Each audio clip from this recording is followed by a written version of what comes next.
여러분 안녕하십니까? CJB 8시 뉴스입니다. 청주와 영동에서 코로나19 확진자가 3명 추가로 발생했습니다. 이 다양한 경로로 확진자 발생이 계속해서 이어지면서 충청북도는 사회적 거리 두기 2단계 조치를 오는 20일까지 연장하기로 결정했습니다. 이태현 기자입니다. 청주시 상당구에 거주하는 A씨가 코로나19 확진 판정을 받았습니다.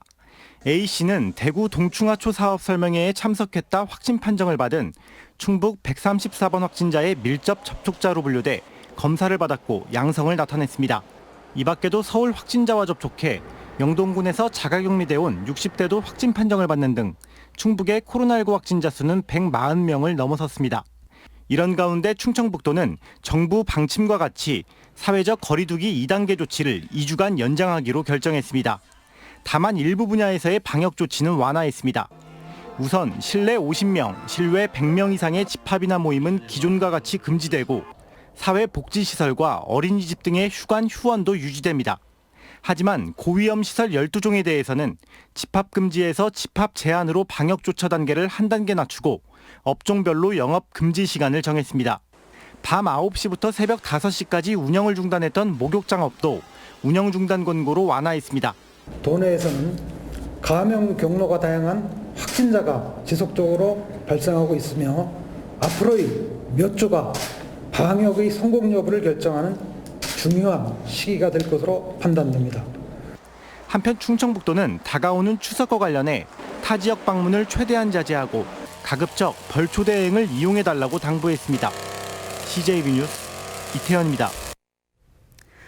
충북의 주민등록 인구수가 감소한 것으로 나타났습니다. 8월 말 기준 충북도 내 주민등록 인구는 159만 8,162명으로 이는 사상 첫 160만을 넘어섰던 지난해 말과 비교해 1,800여 명이 줄어든 수치입니다. 충청북도는 도내 대학들이 대부분 온라인으로 수업을 진행함에 따라 학생들의 주소 이전이 늦어지는 등 코로나19로 인한 영향이 가장 큰 것으로 보고 있습니다. 코로나19 확산 방지를 위해 내려진 마스크 착용 의무화 행정명령의 위반 사례가 잇따르고 있습니다. 마스크 착용이 실내외 모든 공간으로 확대된 지난달 23일부터 31일까지 경찰에 접수된 마스크 미착용 신고는 모두 79건인 것으로 집계됐습니다. 지난 집중호우에 떠내려온 수천 톤의 나무 쓰레기들을 수거하고 처리하는 데 드는 인력과 비용도 만만치 않은데요. 충주시가 전국에서 처음으로 자체 처리에 나서 예산도 절감하고 자원도 재활용하는 일석삼조의 효과를 거두고 있습니다. 이윤영 기자의 보도입니다. 뿌리채 뽑힌 나무들이 온통 흙을 뒤집어 쓴 채 산처럼 쌓여 있습니다. 무게로만 1,800여 톤. 모두 지난달 몰아닥친 집중호우에 떠내려온 나무 쓰레기들입니다. 포클레인이 쉴 새 없이 분쇄기에 집어넣자 굉음과 함께 수십 년 된 아름드리 나무들이 잘게 부서져 나옵니다. 이렇게 작게 분쇄된 나무 폐기물들은 몇 번의 분쇄 과정을 더 거쳐 과수농가에 유기줄 퇴비로 공급될 예정입니다. 크고 두꺼운 나무들은 적당한 크기로 잘라 화목 보일러 연료로 시민들에게 무료로 나눠줄 계획입니다. 충주시가 산업단지 조성 부지에 임시 보관 장소를 마련하고 1,800여 톤에 이르는 나무 쓰레기를 수거해 직접 자체 처리에 나선 겁니다.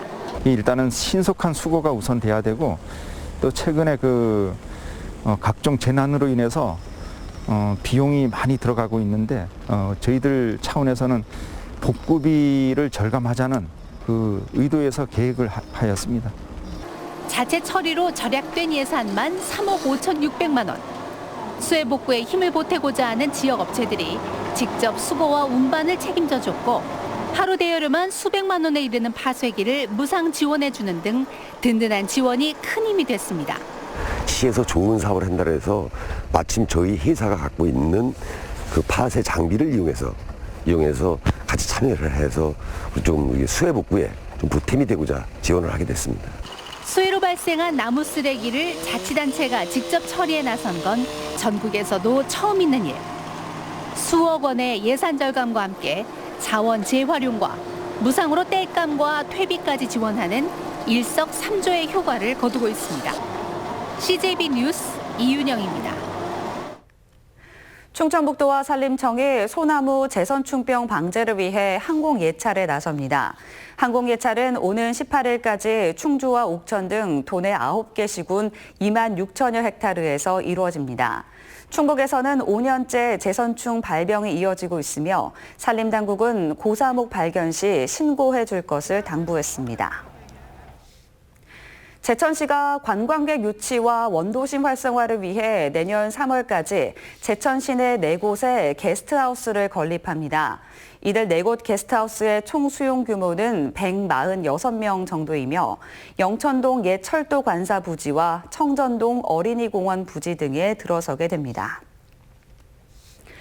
오늘 오전 9시쯤 청주시 율량동에서 오수관 보수공사를 하던 62살 A씨가 물에 빠져 숨졌습니다. 경찰은 배관이 파열되면서 수심 2m가량 차오른 물에 A씨가 빠진 것으로 보고 사고 경위를 조사하고 있습니다. 청주지법은 이별을 통보했다는 이유로 동거녀를 찾아가 폭행한 45살 A씨에게 징역 5년을 선고했습니다. A씨는 지난 2월 동거녀인 B씨가 자신의 전화를 거절하자 B씨의 위치를 알아내 쫓아간 뒤 벽돌로 유리창을 깨뜨리고 폭행한 혐의로 재판에 넘겨졌습니다. 끝으로 날씨입니다. 오늘 충북지방은 선선한 가을 날씨를 보이며 22도에서 25도 사이 낮 기온을 보였습니다. 내일은 10호 태풍 하이선의 영향으로 충북지방에는 낮부터 비가 내리겠습니다. 예상 강수량은 50에서 100mm며 모레부터는 강풍도 예상되는 만큼 시설물 안전에 주의하셔야겠습니다. 내일 아침 최저 기온은 17도에서 20도, 낮 최고 기온은 23도에서 26도가 예상됩니다. 이상으로 CJB 8시 뉴스를 마칩니다. 고맙습니다.